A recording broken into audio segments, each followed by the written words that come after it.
Now I am going to recite Radha Kripa Kataksha Stavaraja Stotram, seeking refuge with Radharani and pleading her for the blessings to reach Krishna much more easy. Shri Shri Radha Kripa Kataksha Stavaraja Stotram. Verse number 1. Munindra Vrinda Vandite Triloka Shokahariणी Prasanna Vaktra Pankaje Nikunja Bhuvilasini Nikunja Bhuvilasini Vrajendra Bhanu Nandini Vrajendra Sunu Sangate Kada Karishyasi Hamam Krupa Kataksha Bhajanam Krupa Kataksha Bhajanam. Verse number 2. Ashoka Vriksha Vallari Vitana Mandapastite Pravala Vala Pallava Prabharunangri Komale Prabharunangri Komale Varabhayaspurat Prabhuta Sampadalaye Kada Karishyasi Hama Krupa Kataksha Bhajanam Krupa Kataksha Bhajanam. Verse number 3. Anangaranga Mangala Prasanga Bangura Brumam Savibramam Sasabramam Druganta Bana Patanai Druganta Bana Patanai Nirantaram Vashikrita Pratiti Nandanandane Kada Karishyasi Hamam Krupa Kataksha Bhajanam Krupa Kataksha Bhajanam. Verse number 4.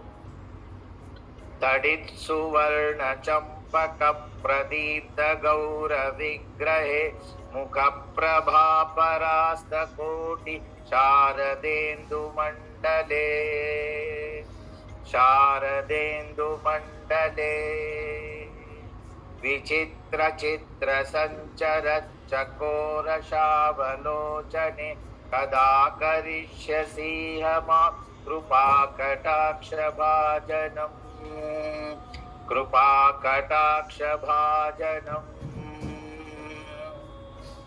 Verse number 5.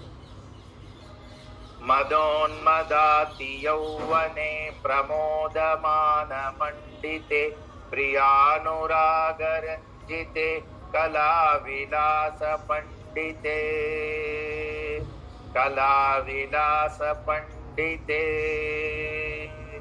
Ananya Dhanya Kunjaraja Kama Keli Kovide Kada Karishyasi Hamam Krupa Kataksha Bhajanam Krupa Kataksha Bhajanam. Verse number 6. Ashesha Hava Bhava Dhira Hira Hara Kushite Prabhuta Shata Kumbha Kumbha Kumbhi Kumbha Sustani Kumbhi Kumbha Sustani Prashasta Mandahasya Churna Purna Saukhya Sagare Kada Karishyasi Hamam Krupa Kataksha Bhajanam Krupa Kataksha Bhajanam. Verse number 7.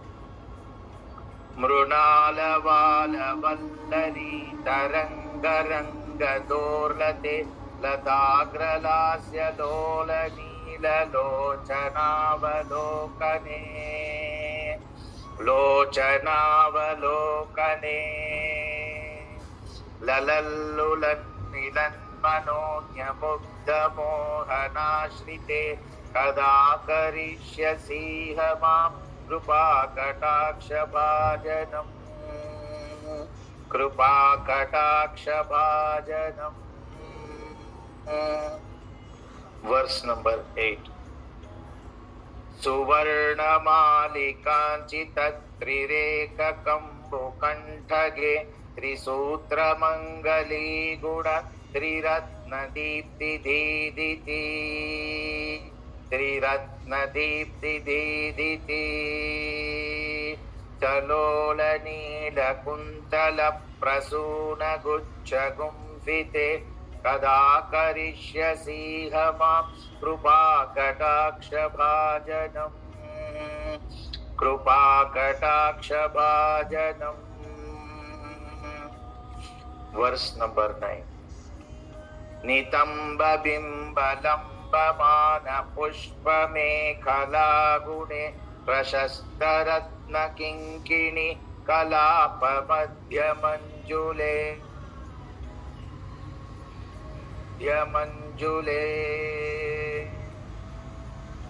करीन्द्रशुण्डदण्डिकावरोह सौभगोरुके कदा करिष्यसीह मां कृपाकटाक्षभाजनम्.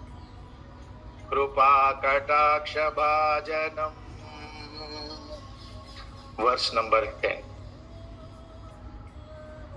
अनेकमन्त्रनादमञ्जुनूपुरारवस्कलत् समाजराजहंसवंश निक्वणाति गौरवे. निक्वणाति गौरवे.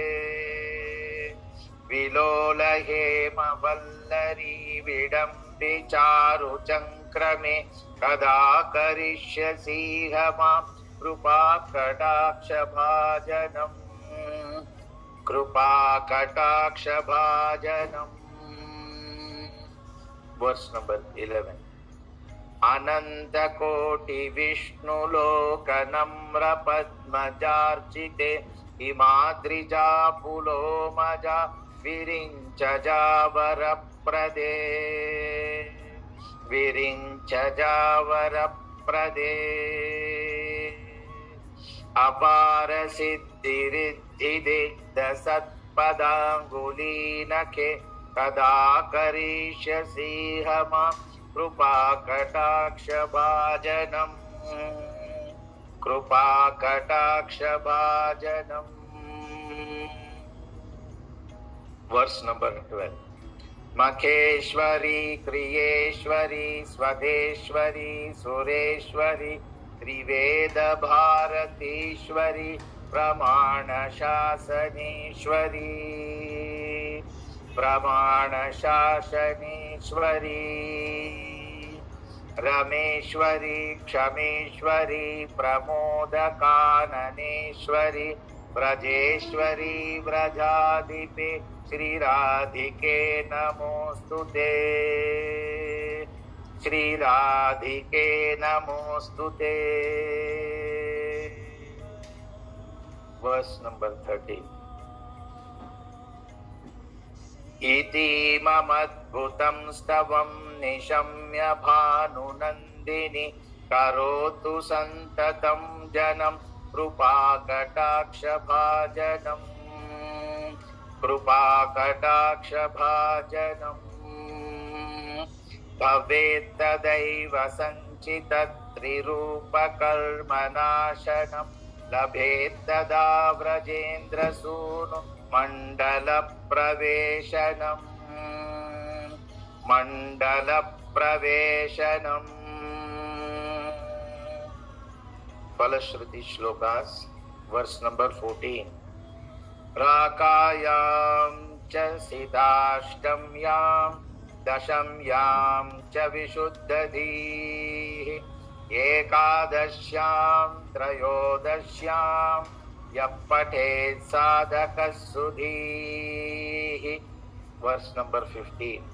यं यं कामयते कामं तं तं आप्नोति साधकः राधा कृपा कटाक्षेण भक्ति स्यात् प्रेम लक्षणा. Verse 15. Now verse 16. दग्ने नाभिदग्ने कृदग्ने कंठदग्नके राधाकुण्डजले स्थिताय यः पठेत् साधकशतम्. Verse number 17. तस्य सर्वार्थ सिद्धि स्यात् वाक्सामर्थ्यं तथा लभेत् ऐश्वर्यं च लभेत् साक्षात् दृशा पश्यति राधिका. Verse number 18. तेन स तत्क्षणात् एव तुष्टा दत्ते महावरम् येन पश्यति नेत्राभ्यां तत्प्रियं श्यामसुन्दरम्. Verse number 19. नित्यलीला प्रवेशं च ददाति श्रीव्रजाधिपः अतः परतरं प्रार्थ्यं वैष्णवस्य न विद्यते इति श्रीमद्पूर्वाम्नाये श्रीराधिकाया कृपाकटाक्षस्तोत्रं सम्पूर्णम्. हरे कृष्णा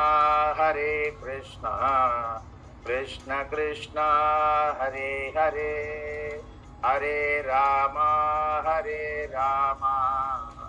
राम राम हरे हरे.